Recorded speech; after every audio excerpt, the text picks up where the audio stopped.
बिस्मिल्लाहिर्रहमानिर्रहीम। आज का इम्पोर्टेंट टॉपिक है पोटेंशियोमीट्री। पोटेंशियोमीट्री इलेक्ट्रो एनालिटिकल केमिस्ट्री का एक मेथड है जिसमें हम किसी भी सॉल्यूशन की कंसंट्रेशन फाइंड करते हैं with the help of measurement of potential difference. तो इसमें दो इलेक्ट्रोड्स के दरमियान में जो पोटेंशियल डिफरेंस होता है वो मेजर किया जाता है with the help of volt meter.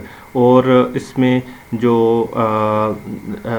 एक जो सॉल्यूशन है जिसकी कंसंट्रेशन हमें नोन नहीं है उसकी कंसंट्रेशन हम इस तरह से फाइंड कर लेते हैं। तो इसमें होता ये है कि एक दो हमारे पास इलेक्ट्रोड होते हैं जो दो सॉल्यूशंस में इंसर्टेड होते हैं और दोनों सॉल्यूशन आपस में अटैच होते हैं साल्ट ब्रिज के थ्रू। तो उन दोनों इलेक्ट्रोड्स को हम वोल्ट मीटर के थ्रू अटैच करते हैं और वोल्ट मीटर के थ्रू अटैच करके उनके इलेक्ट्रोड्स के दरमियान में पोटेंशियल डिफरेंस फाइंड कर लेते हैं। एक इलेक्ट्रोड को हम रेफरेंस इलेक्ट्रोड कहते हैं जिसका पोटेंशियल इलेक्ट्रोड पोटेंशियल हमें नोन होता है, जबकि दूसरा जो इलेक्ट्रोड है इसको हम टेस्ट इलेक्ट्रोड कहते हैं। वो जो टेस्ट इलेक्ट्रोड है वो उस सॉल्यूशन में मौजूद होता है जिसकी कंसंट्रेशन हमने फाइंड करनी होती है। तो टेस्ट इलेक्ट्रोड जो है वो एक मेटल का हो सकता है जो उसी के आयंस के सॉल्यूशन में मौजूद होगा। यानी कि अगर सिल्वर मेटल का इलेक्ट्रोड है तो सिल्वर के आयंस के सॉल्यूशन होंगे, कॉपर का इलेक्ट्रोड है तो कॉपर के आयंस के सॉल्यूशन में मौजूद, और वो जो सॉल्यूशन होगा उसके अंदर जो कॉपर आयन है उनकी कंसंट्रेशन हमने फाइंड करनी होती है। और या फिर ऐसा भी हो सकता है कि ये इलेक्ट्रोड टेस्ट इलेक्ट्रोड कार्बन का इलेक्ट्रोड हो, लेकिन अगर कार्बन का इलेक्ट्रोड होगा तो ये फिर एक ऐसी सॉल्यूशन के अंदर मौजूद होगा जिसमें जो आयन है वो दोनों ऑक्सीडाइज और रिड्यूस फॉर्म दोनों में डिफरेंट या ऑक्सीडाइज फॉर्म में मौजूद होंगे या रिड्यूस्ड और ऑक्सीडाइज फॉर्म में दोनों में मौजूद होंगे। जैसे हमारे पास कार्बन का इलेक्ट्रोड है और 10 Fe+2 और +4 दो ऑक्सीडेशन स्टेट में मौजूद हो, तो इस तरीके से ये टेस्ट इलेक्ट्रोड होगा। तो हम दो इलेक्ट्रोड इसमें लेंगे, एक रेफरेंस इलेक्ट्रोड होगा, रेफरेंस इलेक्ट्रोड का इलेक्ट्रोड पोटेंशियल नोन होगा, जिस सॉल्यूशन में वो मौजूद होगा उसकी कंसंट्रेशन नोन होगी। दूसरा इलेक्ट्रोड टेस्ट इलेक्ट्रोड होगा और टेस्ट इलेक्ट्रोड एक ऐसे सॉल्यूशन में मौजूद होगा जिसकी कंसंट्रेशन हमने फाइंड करनी है। और ये टेस्ट इलेक्ट्रोड मेटल का अगर है तो फिर वो अपने ही आयंस के उसी के आयंस के उसका सॉल्यूशन होगा, या ये कार्बन का इलेक्ट्रोड होगा तो फिर जो आयंस हैं वो दो फॉर्म्स दो ऑक्सीडेशन स्टेट में मौजूद होंगे।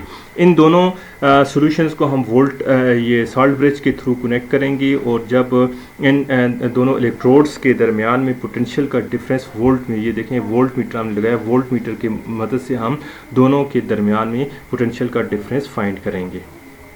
अब चूँकि यहाँ पे इलेक्ट्रोड पोटेंशियल की बात हो रही है तो और इसलिए हम नर्स इक्वेशन यहाँ पे अप्लाई कर सकते हैं। तो नर्स इक्वेशन के मुताबिक किसी भी सेल का जो सेल पोटेंशियल होता है वो इक्वल होता है सेल पोटेंशियल इन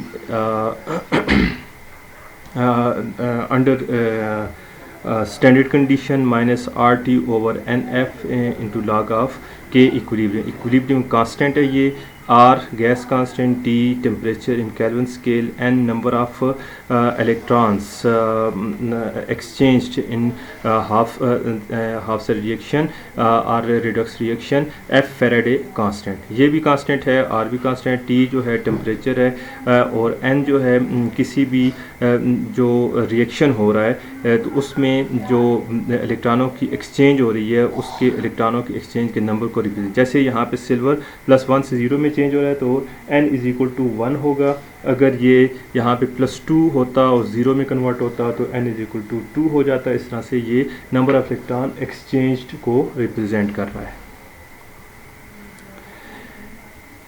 तो यहाँ पे हम इसको एक्सप्लेन करने के लिए कि किस तरह से हम एक अननोन सॉल्यूशन की कंसंट्रेशन फाइंड करते हैं उसको एक्सप्लेन करने के लिए एक एग्जांपल लेते हैं कि हमारे पास एक सिल्वर का इलेक्ट्रोड है रेफरेंस इलेक्ट्रोड और वो 0.1 मोलर सिल्वर नाइट्रेट के सॉल्यूशन में मौजूद है।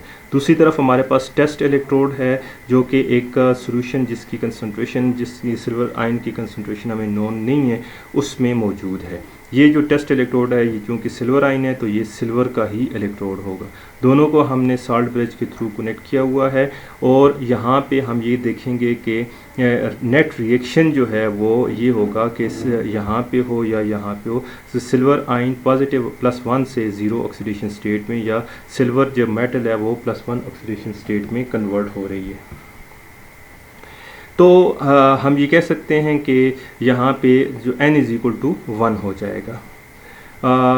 वोल्ट मीटर जो है वो या इसके थ्रू इलेक्ट्रिसिटी तो पास नहीं होती, लेकिन ये दोनों के दरमियान में पोटेंशियल का डिफरेंस हमें बताता है। लिहाजा हम ये कह सकते हैं कि यहाँ पे और यहाँ पे इक्विलिब्रियम है, क्योंकि अगर इलेक्ट्रॉन नेट यहाँ से इधर जा रहे हैं तो फिर इक्विलिब्रियम इस्टेब्लिश नहीं होगी।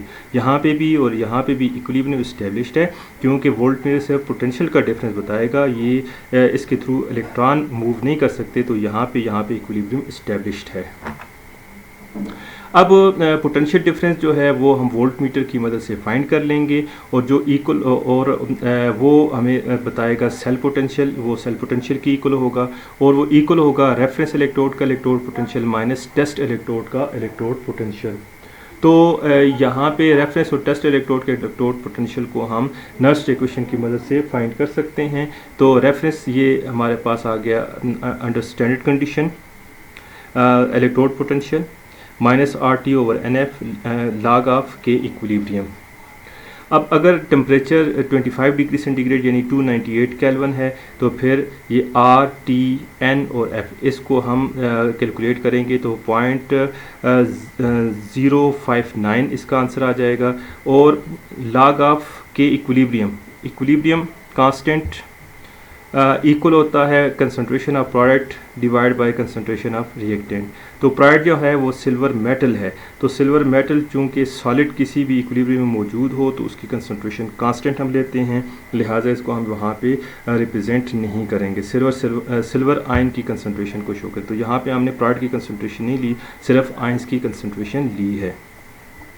तो ये बाकी वही इक्वेशन आ गई, यहाँ पे इसको हमने कैलकुलेट कर लिया है 25 डिग्री सेंटीग्रेड के लिए, और इक्विलिब्रियम कांस्टेंट की जगह उसकी वैल्यू पुट कर दी है। इसी तरह से टेस्ट इलेक्ट्रोड के लिए भी हम यही वैल्यू लिख सकते हैं एट 25 डिग्री सेंटीग्रेड। तो अब दोनों इक्वेशंस यानी ये जो इलेक्ट्रोड पोटेंशियल रेफरेंस और टेस्ट के लिए जो आया है इसको हम इक्वेशन नंबर 1 में पुट कर देते हैं। ये हमारे पास इक्वेशन नंबर 1 है, सॉरी ये इक्वेशन 1 है। रेफरेंस इलेक्ट्रोड का इलेक्ट्रोड पोटेंशियल, टेस्ट इलेक्ट्रोड का इलेक्ट्रोड पोटेंशियल, इसकी जगह वैल्यू हमने पुट कर दी। तो ये हमारे पास ये और ये कैंसिल हो जाएंगे, और ये हमारे पास आ गया नेट। और ये जो पॉजिटिव वाली टर्म है इसको हम पहले ले आए हैं और नेगेटिव वाली को बाद। अब ये भी हमें पता है ये ई ऑफ सेल पोटेंशियल हमने वोल्ट मीटर की मदद से फाइंड किया, और ये जो रेफरेंस है वो हमने जैसे कहा था कि रेफरेंस में 0.1 मोलर है, तो यहाँ पे 0.1 मोलर पुट कर देंगे, तो ये इसका भी आंसर आ जाएगा, ये भी आंसर आ जाएगा। और इसकी मदद से हम concentration of silver ion in the test solution find कर लेंगे। तो इस तरह से ये चूँकि वोल्ट मीटर से हमने फाइंड किया सेल पोटेंशियल, और रेफरेंस इलेक्ट्रोड से हमने रेफरेंस इलेक्ट्रोड में सिल्वर आयन की कंसंट्रेशन हमें नोन थी, उसकी मदद से हमने टेस्ट सॉल्यूशन के अंदर सिल्वर आयन की कंसंट्रेशन फाइंड कर ली है। तो इस तरह से हम किसी भी सॉल्यूशन की कंसंट्रेशन फाइंड करते हैं with the help of measurement of potential difference, और इसको हम कहेंगे ये एक इलेक्ट्रो एनालिटिकल टेक्निक है, और this electro analytical technique is known as पोटेंशियोमीट्री।